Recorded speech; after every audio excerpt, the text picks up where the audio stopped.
buenas tardes, hermano, bendiciones.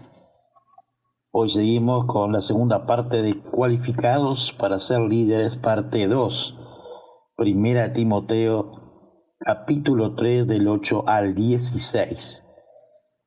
Vamos a escuchar todo el capítulo del audio de Primera Timoteo 3 para ver el contexto de lo que vamos a desarrollar, los versículos 8 y 16.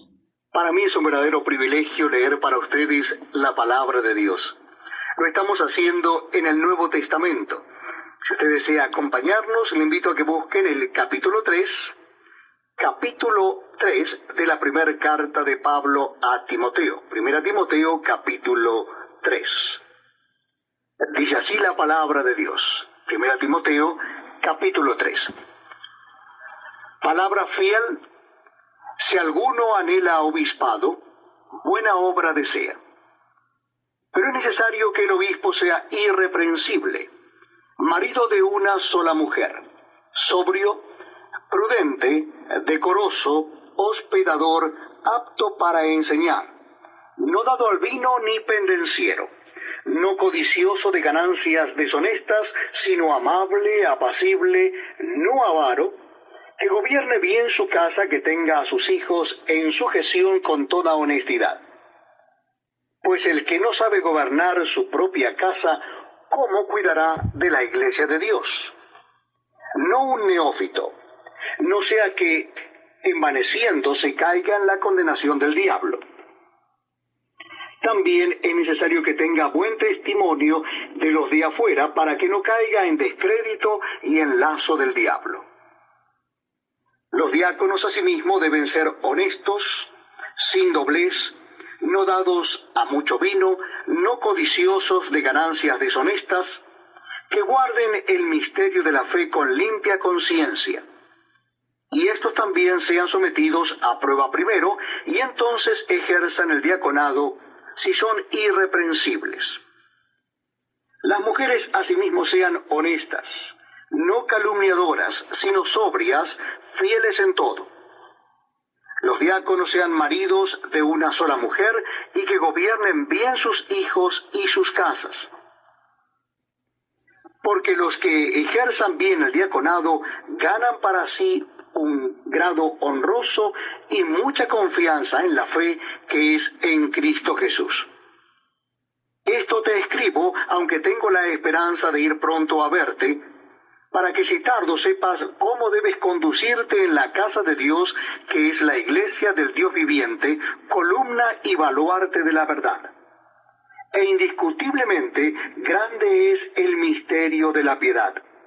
Dios fue manifestado en carne, justificado en el Espíritu, visto de los ángeles, predicado a los gentiles, creído en el mundo, recibido arriba en gloria. Bien, hasta aquí lo que hemos escuchado el audio. Vamos a tratar de desarrollarlo los versículos 8 hasta el final. Le voy a pedir a nuestro amigo y pastor Gustavo que esté orando para comenzar el estudio.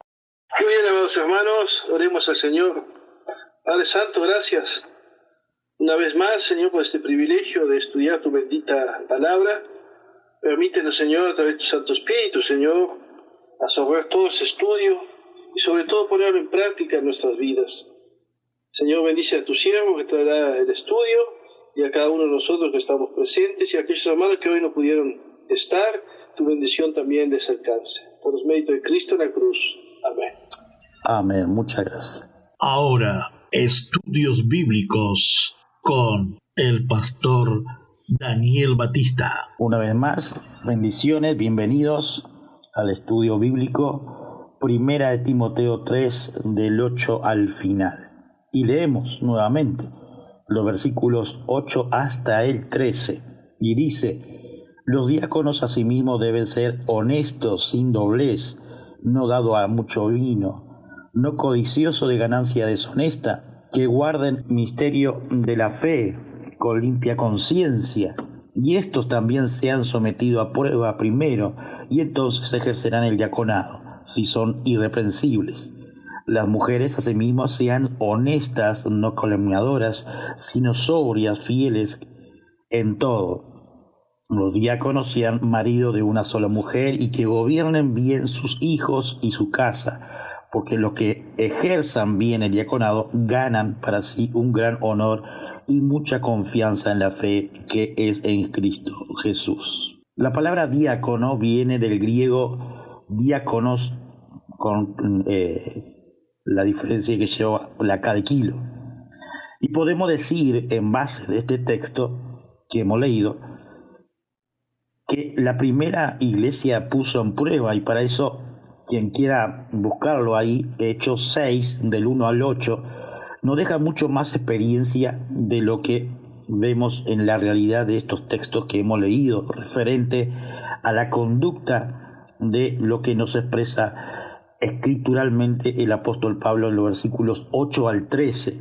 Vamos a leer ahora Hechos 6, del 1 al 8, para tener referencia de lo que la iglesia primitiva le llegó a hacer para elegir a los diáconos, y ahí el por qué. Reitero, Hechos 6 del 1 al 8, y dice: en aquellos días, como creciera el número de los discípulos, hubo murmuración de los griegos contra los hebreos, de que las viudas de aquellos eran desatendidas en la distribución diaria. Entonces los 12 convocaron a la multitud de los discípulos y dijeron: no es justo que nosotros dejemos la palabra de Dios para servir a la mesa. Buscad pues, hermanos, de entre vosotros a 7 varones de buen testimonio, llenos del Espíritu Santo y de sabiduría, a quienes encarguemos de este trabajo. Y nosotros persistiremos en la oración y en el ministerio de la palabra. Agradó la propuesta a toda la multitud, y eligieron a Esteban, varón lleno de fe y del Espíritu Santo, a Felipe, a Procolo, a Nicanor, a Timón, a Barmeneas y a Nicolás, prosélito de Antioquía, a los cuales presentaron ante los apóstoles, quienes, orando, les impusieron las manos. Y crecía la palabra del Señor, y el número de discípulos se multiplicaban grandemente en Jerusalén. También muchos de los sacerdotes obedecían a la fe. Hemos leído Hechos 6 del 1 al 8 como referencia a lo que hemos leído en 1 Timoteo 3 del 8 al 13. Una mesa en aquel tiempo significaba un lugar donde un cambista hacía su colección o intercambiaba dinero. Los diáconos fueron seleccionados para supervisar la distribución de dineros y las provisiones para las necesidades del conveniente, dice Ogilvy, que viene a ser a las viudas y a los huérfanos. Los apóstoles no estaban intentando proteger sus propios derechos, ni siquiera estaban protegiendo su propio punto de vista, dice Boyce. Simplemente querían resolver el problema que se había instalado en la primera iglesia. Esta lectura es como referencia del crecimiento de la primera iglesia primitiva, a consecuencia de traer a las viudas y huérfanos y los problemas que se habían generado entre los judíos y griegos, pero se llegó a una solución eligiendo lo que estamos viendo. La elección de los diáconos son cargos serios delante de nuestro Señor, así como hemos visto la semana pasada la elección de los obispos. Como sabemos, hay congregaciones no reformadas que no se ajustan a lo bíblico. Estas son las condiciones o características al puesto con el texto. Ser honestos, honradez, integridad, rectitud, nobleza, decencia, dignidad, bondad, con honor para los de adentro como los de afuera. Eso quiere decir ser honestos, sin doblez, sin doble ánimos, o como decimos, cambio de ánimo, no dado a mucho vino. En los tiempos antiguos, la mayoría de las personas tomaban vino, ya que este era el líquido básico para beber. El agua era impura y mezclar el vino con agua no solo suavizaba significativamente el contenido del alcohol, sino que purificaba el agua. Una mezcla de 8 partes de agua y 1 de vino era algo común para evitar cualquier efecto de disolución. No codicioso de ganancia deshonesta. Hay del que codicia injusta ganancia para su casa, para poner en el alto su nido, para escaparse del poder del mal, así nos dice Habacuc 2:9.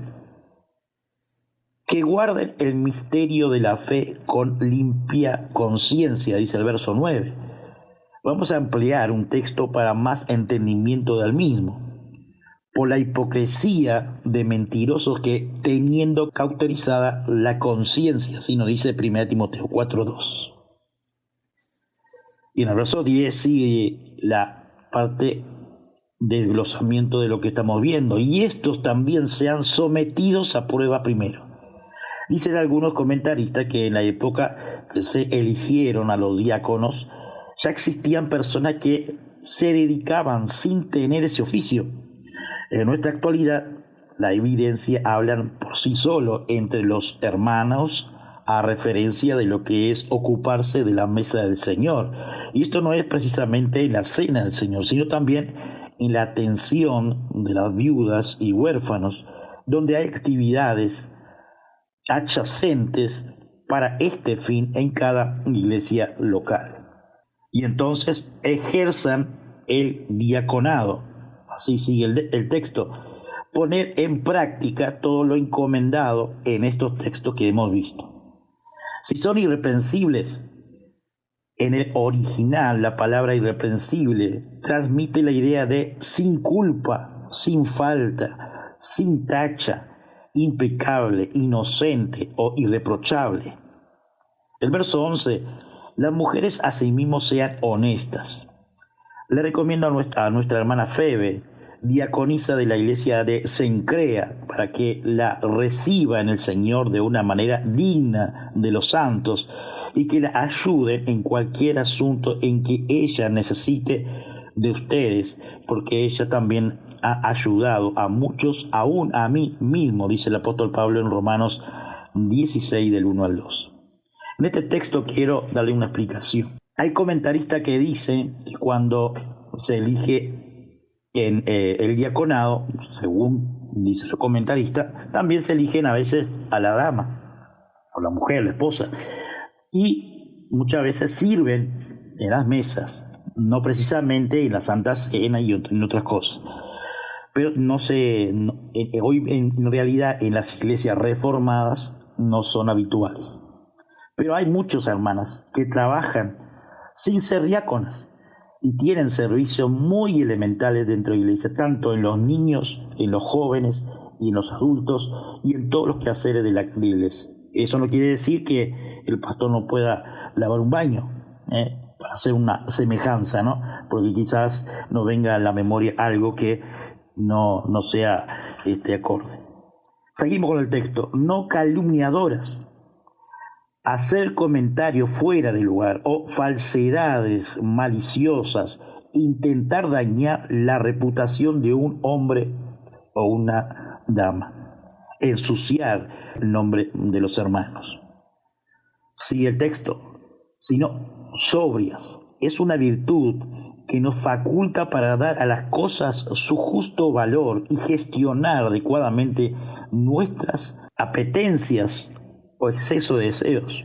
Fieles en todo, o sea, ser leal, confiado y compromiso inquebrantable primero con Dios y sus principios, incluso frente a los desafíos y tentaciones. Verso 12. Los diáconos sean maridos de una sola mujer. En dicha época, la costumbre para ser parte del Sanedrín debían ser casados y si eran viudos, quedarse como está para cumplir con este fin. No nos olvidemos que la poligamia era muy común en dicha época. Texto versículo 12 sigue diciendo, y que gobiernen bien sus hijos y su casa, Esto habla de la autoridad en su hogar y no estamos especificando que eso sea una dictadura. No, ser con amor, guía, aconsejar, administrar su casa, dirigir, que brinda un mensaje a los ojos codiciosos del mundo, que es un testigo, que nosotros somos un testigo de Cristo y de nuestra familia. Existen diferencias entre el anciano y los diáconos. Los ancianos tienen autoridad de gobernar. Esto es bíblico. Desde la escritura y desde los textos que hemos visto y que son y aportan luz a estos dos cargos, los diáconos no tienen una descripción como quien ejerza este título de autoridad de gobierno, aunque se puede ver en congregaciones no reformadas que estos tienen y ejercen. Y bueno, nos dan varios textos bíblicos para reflexionar, como 1 Tesalonicenses 5, 12 y 13 y otros. En la iglesia primitiva, la función de los diáconos se circunscribía principalmente en la espera del servicio práctico. La iglesia cristiana heredó una magnífica organización de la beneficencia de los judíos, dice Berkeley. No ha habido ninguna otra nación que tuviera un sentimiento de responsabilidad comparable para con los hermanos y hermanos pobres. Las sinagogas tenían una organización estable para ayudar a tales personas. Los judíos más bien desanimaban, ya que sería la ayuda individuales a personas individuales. Preferían que la ayuda se diera por medio de la comunidad y especialmente por medio de la sinagoga. Todos los viernes en todas las comunidades, dos encargados de los colectas se daban una vuelta por los mercados y llamaban entonces a ser regocijados en las donaciones para los pobres en dinero y en especies. Los productos así recogidos se distribuían entre los que estaban en necesidad mediante un comité de 2 o más si era necesario. A los pobres de la comunidad se les daban suficientemente alimento para 14 comidas, es decir, para 2 comidas diarias durante una semana, pero nadie podía recibir de estos fondos si ya tenía en su casa el alimento de la mesa. Este fondo para los pobres se llamaba la cupá o la cesta. Además de esto, se hacía una colecta diaria de alimento de casa a casa para los que se encontraban de momento en una necesidad extrema. Estos fondos se llamaba el tamhui o la bandeja. La iglesia cristiana heredó esta organización de la beneficencia y sin duda sería la tarea de los diáconos el hacerla funcionar, dice Berkeley como comentario de lo que nos brinda. Muchas de las cualidades del diácono coincide con los del episcopado. Habían de ser hombres de carácter intachable, tenían que ser abstemios o por lo menos moderar su deber. No tenían que mancharse las manos en manera por recompensarse de hacerse dinero. Tenían que someterse a prueba un cierto tiempo. Debían practicar lo que predicaban para mantener la fe cristiana con limpia conciencia. Se añade una nueva cualidad. Habían de ser rectos.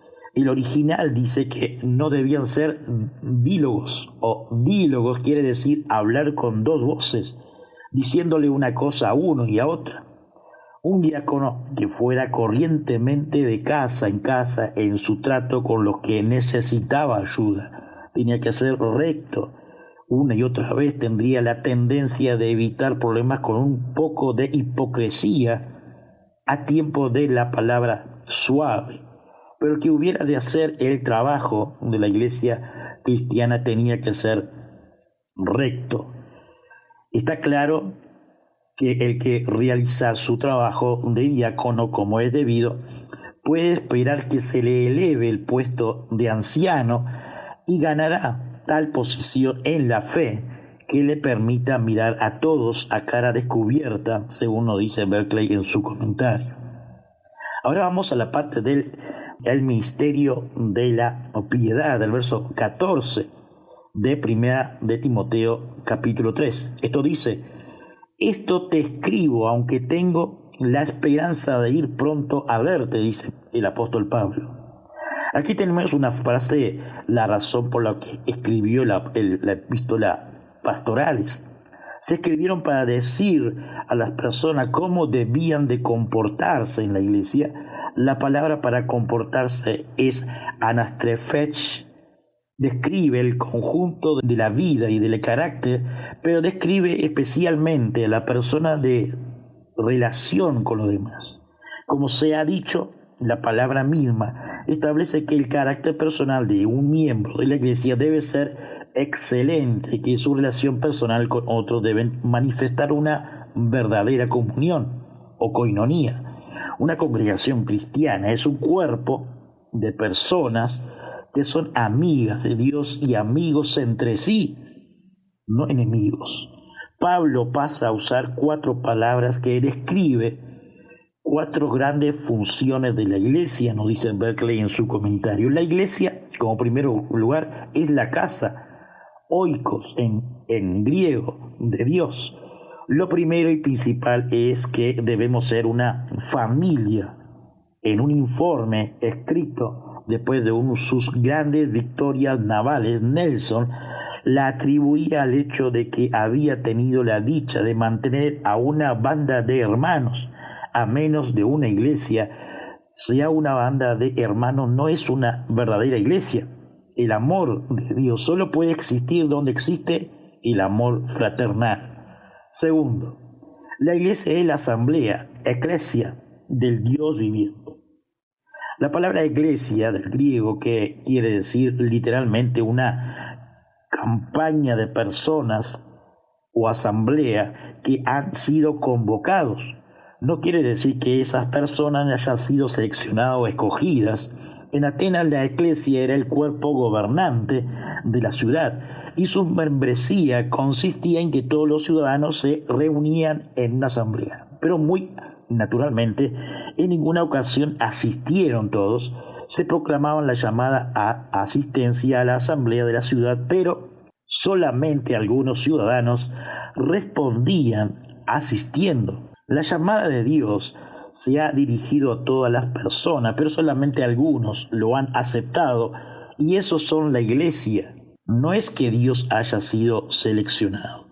La invitación se dirige a todos, pero una invitación requiere una respuesta. Tercero, la iglesia es la columna de la verdad. Stilos, en Éfeso, a donde se dirigieron estas cartas, nos dice Berkeley en su comentario, la palabra columna tendría un significado especial.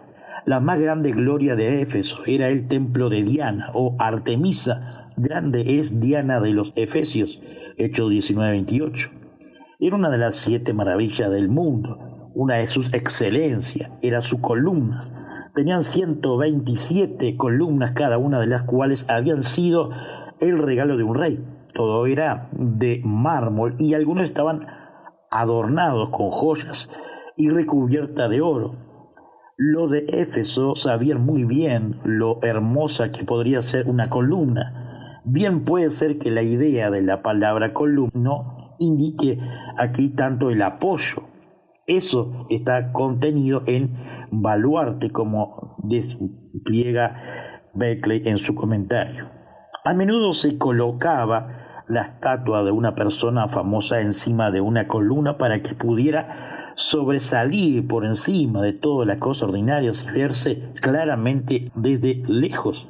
La idea aquí es que el deber de la iglesia es mantener bien alta la verdad de tal manera que todos puedan verla. La iglesia es el baluarte, el drayoma de la verdad, dice Berkeley. El baluarte es el apoyo de todo el edificio, lo mantiene de pie e intacto. En un mundo que no quiere enfrentarse con la verdad, la iglesia la mantiene en el alto para que todos lo puedan ver. En un mundo que muchas veces querría eliminar la verdad, la iglesia la sostiene frente a todos los que quieren destruirla. El gran interés de este pasaje consiste en que aquí tenemos un fragmento de uno de los himnos de la iglesia primitiva, y es la fe en Cristo, poesía y en música, un himno con lo que los creyentes contaban sus credos. No podemos esperar en poesía la presión de expresión que buscaríamos en un credo, pero debemos tratar de ver lo que nos dice cada verso de este himno. Dice Berkeley: el que fue manifestado en la carne desde el mismo principio subraya la humanidad verdadera de Jesús. Dice: mirad a Jesús y veréis la mente y el corazón y la acción de Dios de una manera que todos podemos entender, dice Berkeley. Punto 2. El que fue vindicado por el Espíritu.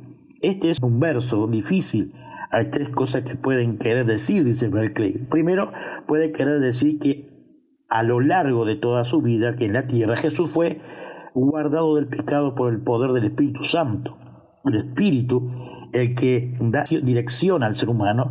Nuestro error consiste en que tan a menudo rehusamos su dirección. Fue la perfecta sumisión de Jesús al Espíritu de Dios lo que le guardó del pecado. 2. Puede querer decir que la credencial de Jesús fueron vindicados por la acción del Espíritu que moraba en él.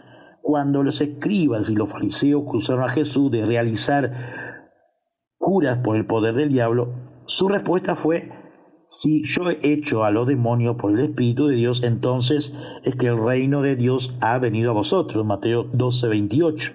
El poder que estaba en Jesús era el poder del Espíritu, y las obras del poder que él realizaba era la vindicación de las tremendas credenciales que él presentaba. Tercero, puede ser que esto haga referencia a la resurrección. La humanidad tomó a Jesús y la crucificó como a un criminal, pero por el poder del Espíritu resucitó. El veredicto de la humanidad se demostró que era falso y él fue vindicado. No importa cómo interpreten este verso, su sentido es que el Espíritu es el poder que probó que Jesús es el que declaró ser. El que fue visto por ángeles. Punto 3. De nuevo, tenemos aquí tres posibles significados. A, puede que haga referencia a la vida de Jesús antes de venir a la tierra. B, puede que haga referencia a su vida en la tierra, aunque en la tierra los ejércitos celestiales estaban contemplando su tremenda condición con el mal. C, puede conectarse con la creencia de todos los hombres en el tiempo de Jesús, de que el aire estaba lleno de poder de demonios y angélicos. Muchos de estos poderes eran hostiles a Dios y a la humanidad y estaban empeñados en destruir a Jesús. El apóstol Pablo expone por lo menos una vez que esos poderes trataron de destruir a Jesús por ignorancia y que Jesús les trajo a ellos y a los hombres la sabiduría que había estado escondida desde la creación del mundo, como referencia 1 Corintios 2:7. Esta frase puede que quiere decir que Jesús trajo la verdad aún a los ángeles y a los poderes demoníacos que nunca le habían conocido. De cualquier manera, que los temores quiere decir que la obra de Jesús es tan tremenda que incluye tanto el cielo como la tierra. Cuarto, el que ha sido predicado entre los ancianos. Aquí tenemos la gran verdad, dice Berkeley, de que Jesús no fue la posesión exclusiva de ninguna raza. No fue un Mesías que viene para elevar a los judíos a una posición de grandeza universal, sino el Salvador de todo el ancho mundo. Quinto, en quien la persona ha creído en todo el mundo, dice Berkeley en su comentario. Aquí tenemos una verdad casi milagrosa presentada con una sencillez extrema. Inmediatamente después de tener lugar la muerte y resurrección y ascensión de Jesús a su gloria, el número de sus seguidores no pasaba de 120, Hechos 1:15. Todo lo que sus seguidores podrían ofrecer eran la historia de un carpintero galileo que había sido crucificado en la cima de una colina de Palestina como un criminal. Y sin embargo, antes de que pasaran 70 años, esa historia ya había llegado al fin de la tierra y hombres de todas las naciones habían aceptado a este Jesucristo crucificado como Salvador y Señor. En esta sencilla frase se encierra toda la maravilla de la expansión de la Iglesia, una expansión increíble sobre cuál base humana. Sexto, el que fue elevado a la gloria. Dice Berkeley, esta es una referencia a la ascensión. La historia de Jesús empieza y acaba en el cielo, vivo como un siervo, fue marcado como un criminal, fue crucificado, resucitó con las cicatrices de sus clavos y otros en su cuerpo, pero el final fue glorificado. Berkeley nos da este comentario. Verso 15 de 1 Timoteo 3, para que si tardo sepas cómo debes conducirte en la casa de Dios, dice el apóstol Pablo a Timoteo, que es la iglesia del Dios viviente, columna y baluarte de la verdad. En el pensamiento, el apóstol Pablo tenía como idea de ir a visitar a Timoteo, pero que el tiempo apremiaba. Se lo escribió en epístolas o en estas cartas que hemos visto. Este versículo deja claro que la posición de Timoteo era temporal, actuaba como representante. El apóstol Pablo en Éfeso, dice Witter en su comentario. A referencia a esta carta, el apóstol Pablo proporciona instrucciones para que Timoteo, su hijo político, pero a nosotros también, a referencia a cómo manejar las cosas en la iglesia en nuestra actualidad, y para Timoteo a la iglesia de Éfeso. Sepas cómo debes conducirte en la casa de Dios, que es la iglesia del Dios viviente, columna y baluarte de la verdad. Esto nos dice la casa de Dios. Conduce, es un arquitecto, constructor, y tiene un propósito, y es honrado, y el que gobierna es Cristo. La iglesia es la columna de la verdad, porque mediante su ministerio la verdad se presenta y difunde. El apóstol Pablo no reconocerá a la iglesia excepto donde la verdad de Dios sea exaltada y clara, dice en su comentario Juan Calvino. Pole nos dice también, nos agrega, la columna también era de uso antiguo para sujetar sobre ellas cualquier edificio público que los príncipes o las cortes hubieran publicado y expuesto a la vista de todos. Por eso se llama a la iglesia columna y base o sello de la verdad, porque por ella se publican, sostienen y defienden la verdad de Dios. Cuando la iglesia se destaca con valentía y predica la palabra, es la columna de verdad cuando está escondida en las catacumbas romanas y no puede proclamar el nombre de Salvador al mundo, dice Spurgeon. Todavía vive la verdad en los profundos de los corazones de los creyentes, y ellos son entonces el fundamento de la verdad, nos dijo Spurgeon. Ahora veamos el último versículo de 1 Timoteo 3, y dice 16, indiscutiblemente grande es el misterio de la piedad. Dios fue manifestado en carne, justificado en el Espíritu, visto de los ángeles, predicado a los gentiles, creído en el mundo, recibido arriba en la gloria. Cuando dice sin controversia, supongo que quiere decir que no debería haber controversia sobre estos hechos, aunque han surgido controversias sobre ellos, nos dice en su comentario Spurgeon. Y sigue surgiendo esta controversia, ya que la verdad más evidente siempre encontraba tanto evidencia para ellos. Obsérvese que al resumir completamente el Evangelio, aquí dado ahí está contenido en 6 pequeñas frases que corren con tal regularidad en el griego original que algunos han supuesto que se trata de un himno antiguo, y es posible que haya sido utilizado muchas veces como tales en la iglesia primitiva. El apóstol Pablo menciona esto para que mostrara la grandeza de nuestra religión, ya que en ella se Teresa las inteligencias más nobles. ¿Has oído hablar alguna vez de ángeles rondando las asambleas de las sociedades filosóficas? La divina fue vista en Cristo por los ángeles como nunca antes le había visto, dice Spurgeon.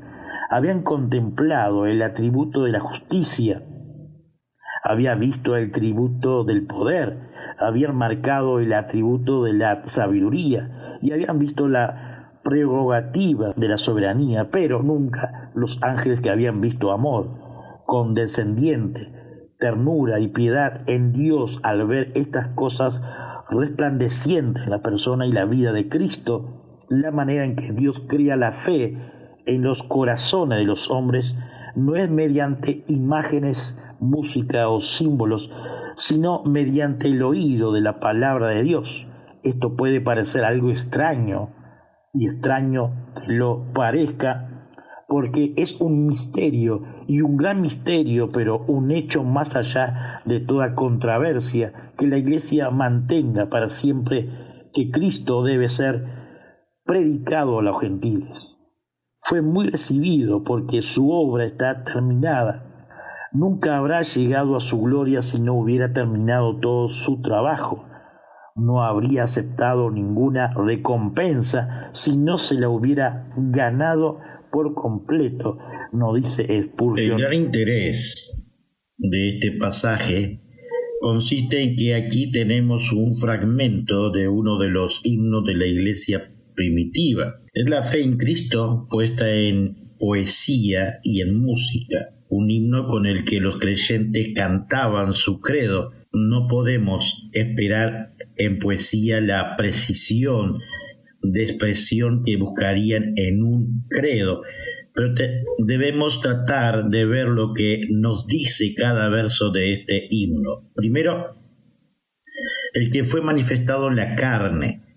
Desde el mismo principio subraya la humanidad verdadera de Jesús y dice: mirad a Jesús y veréis la mente y el corazón y la acción de Dios de una manera que todos podemos entender. Segundo, el que fue vindicado por el Espíritu. Este es un verso difícil, dice Berkeley en su comentario. Hay tres cosas que pueden querer decir. Puede querer decir que a lo largo de toda su vida en la tierra Jesús fue guardado del pecado por el poder del Espíritu Santo. Es el Espíritu el que da dirección al ser humano. Nuestro error consiste en que tan a menudo rehusemos su dirección. Fue la perfecta sumisión de Jesús al Espíritu de Dios lo que le guardó del pecado. Puede querer decir que las credenciales de Jesús fueron vindicadas por la acción del Espíritu que mora en él, en el punto B, dice Berkeley. Cuando los escribas y los fariseos acusaron a Jesús de realizar curas por el poder del diablo, su respuesta fue: si yo echo a los demonios por el Espíritu de Dios, entonces es que el reino de Dios ha venido a vosotros. Mateo 12:28. El poder que estaba en Jesús era el poder del Espíritu, y la obra del poder que él realizaba era la vindicación de las tremendas credenciales que él presentaba. Puede ser que esto haga referencia a la resurrección, nos dice Berkeley en su comentario. La humanidad tomó a Jesús y la crucificó como a un criminal, pero por el poder del Espíritu resucitó. El veredicto de la humanidad se demostró que era falso y él fue vindicado. No importa cómo interpretamos este verso, su sentido es que el Espíritu es el poder que probó que Jesús es el que declaró ser. Tercero, el que fue visto por ángeles. De nuevo tenemos aquí tres posibles significados. A puede que haga referencia a la vida de Jesús antes de venir a la tierra. B puede que haga referencia a su vida en la tierra. Aún en la tierra, los ejércitos celestiales estaban contemplando su tremenda contienda con el mal. C puede conectarse con la creencia de todos los hombres en el tiempo de Jesús de que el aire estaba lleno de poder demoníaco y angélicos. Muchos de estos poderes eran hostiles a Dios y a la humanidad y estaban empeñados en destruir a Jesús. Pablo el apóstol expone por lo menos una vez que esos poderes trataron de destruir a Jesús por ignorancia y que Jesús les trajo a ellos y a los hombres la sabiduría que había estado escondida desde la creación del mundo. Nos dice como referencia 1 Corintios 2:7, así nos da en su comentario Berkeley. Esta frase puede que quiera decir que Jesús trajo la verdad aún a los ángeles y a los poderes demoníacos que nunca le habían conocido. De cualquier manera que los tomemos, quiere decir que la obra de Jesús es tan tremenda que incluye tanto al cielo como a la tierra. Cuarto, el que ha sido predicado entre las naciones. Aquí Berkeley nos da este comentario que tenemos la gran verdad de Jesús no fue la posesión exclusiva de ninguna raza. No fue un Mesías que viniera para elevar a los judíos a una posición de grandeza universal, sino el Salvador de todo el ancho mundo. Quinto, en que las personas han creído en todo el mundo. Aquí tenemos una verdad casi milagrosa presentando con una sencillez extrema, inmediatamente después de tener lugar la muerte y resurrección y ascensión de Jesús a su gloria, el número de sus seguidores no pasaba de 120, dice Hechos 1:15. Todo lo que sus seguidores podrían ofrecer era la historia de un carpintero galileo que había sido crucificado en la cima de una colina de la Palestina como un criminal. Sin embargo, dice Berkeley, antes de que pasaran 70 años, esa historia ya había llegado al fin de la tierra y hombres de todas las naciones habían aceptado a este Jesús crucificado como Salvador y Señor. En esta sencilla frase se encierra toda la maravilla de la expresión de la Iglesia, una expresión increíble sobre cualquier base humana, dice Berkeley en su comentario. El que fue elevado a la gloria como sexto punto. Esta es una referencia en la ascensión. La historia de Jesús empieza y acaba en el cielo. Vivió como un siervo, fue marcado como un criminal, fue crucificado, resucitó con las cicatrices de sus clavos y otras en su cuerpo, pero al final fue la gloria, dice Berkeley en su comentario, llegando al final. Oremos. Señor, ante todo te pedimos perdón por todas nuestras acciones, pensamientos, faltas y pecados de esta semana. Llénanos de tu amor, de tu misericordia, moldéanos en tu sabiduría cada día. Ahora te ponemos ante tu altar todas nuestras pruebas, luchas, situaciones. Confiamos cada día en tu fidelidad. Gracias de antemano te damos, Señor, ya que no somos merecedores de nada.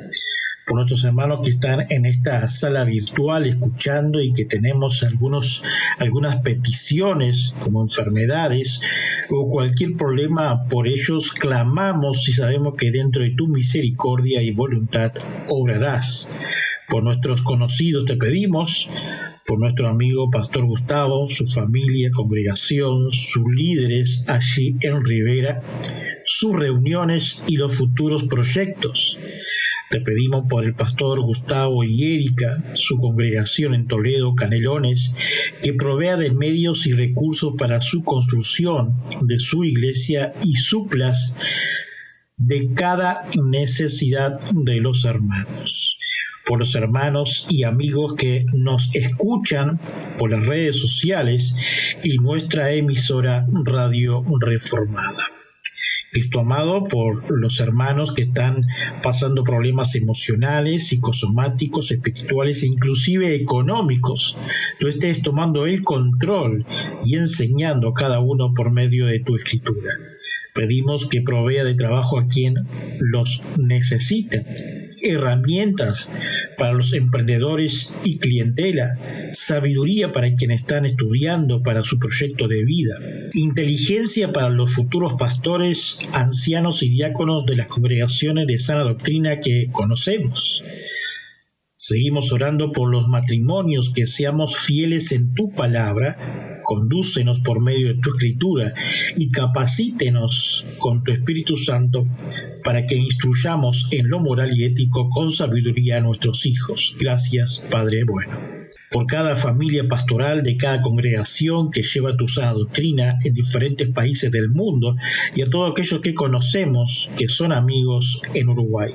También oramos por los misioneros que quizás en este preciso momento están siendo apresados, privados de su libertad, que están lejos de su familia llevando las buenas nuevas de Cristo en lo recóndito de este mundo. Padre eterno, por sus matrimonios, sus familias y sus hijos. Oramos por cada congregación, misión o agencia misionera de sana doctrina que están en los países que son difícil la evangelización y sostener una congregación. Señor, estés protegiendo y dando sabiduría e inteligencia. Confiamos, Cristo, dicha protección.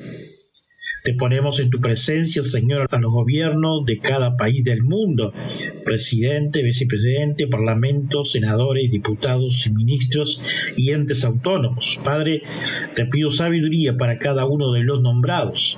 Si hay hermanos entre ellos y tiene la oportunidad de presentar tus buenas nuevas del Evangelio, hazlo, Señor, dentro de tu misericordia. Gracias, Padre amado. Cristo Jesús, te ponemos ante tu presencia a cada país que están enfrentando alguna pandemia, por los médicos, enfermeros y también por el sistema socioeconómico de cada país.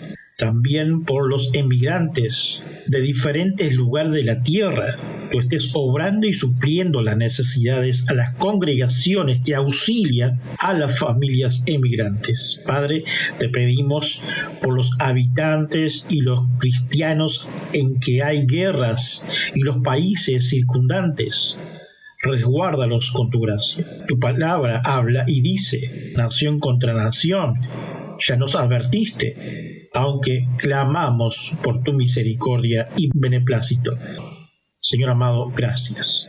Pedimos, Padre amado, por los países que están padeciendo sequías en todo su territorio, con problemas hídricos como lo es África y que hace decenas de años que lo padece. Si está dentro de tu voluntad, manda lluvia. Clamamos, Señor amado, que apacigüe las tormentas, huracanes, las actividades volcánicas, incendios, tsunamis y terremotos en diferentes países que lo enfrentan. Oramos por los países del mundo que padecen hambruna. Pedimos tu compasión, Padre bueno, que suplas a las congregaciones. Gracias, Señor amado. Cristo, pedimos por los países que sufren guerrillas, guerras o ideologías y donde persiguen a nuestros hermanos de la fe y que está tu iglesia proclamando. Muchas de ellas se reúnen bajo tierra, en lugares desiertos, cuevas y en secreto.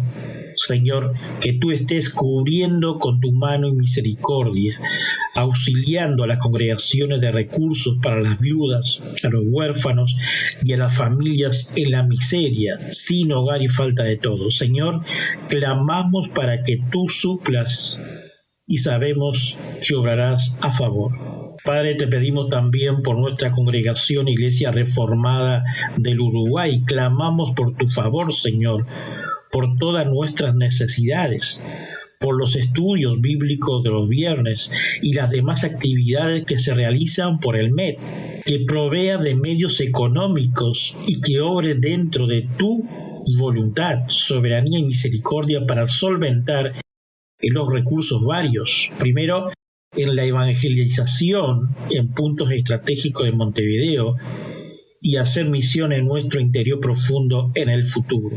Segundo, arreglar nuestro lugar físico cubriendo todos los gastos. Tercero, abre puertas para accionar con calidad tu palabra a todos dentro de tu gracia. Resguárdanos, Señor, y danos sabiduría e inteligencia con mi esposa para llegar con tus buenas nuevas a tus escogidos. Bendice a los actuales y futuros miembros y todo aquello que nos oyen por nuestras redes sociales y Radio Reformada Uruguay. Concluimos, Padre, agradeciéndote por todo, Señor, todas aquellas pruebas y por tu misericordia que nos sostiene moviendo a lo invisible, como nos dice el apóstol Pablo. Te damos gracias por tu palabra editada, donde podemos estudiar, meditar y conocer más de ti, por la vida, por el trabajo, por la salud física y espiritual, por nuestros matrimonios, nuestros hijos, nietos, por nuestros amigos. Gracias por la congregación que pertenecemos y bendigas a cada líder, hermanos y amigos. A ti sea toda la gloria y la honra. Gracias, Señor amado, gracias. Amén. Una vez más hemos llegado al final de un nuevo programa. Visítanos en iglesiareformadauy.com. Para más información, info@iglesiareformadauy.com o solo mensaje de texto por WhatsApp 0598 9359 4843. Que hoy no sea un día más, sino un día de victoria en Cristo Jesús. Su servidor y amigo Pastor Daniel Batista.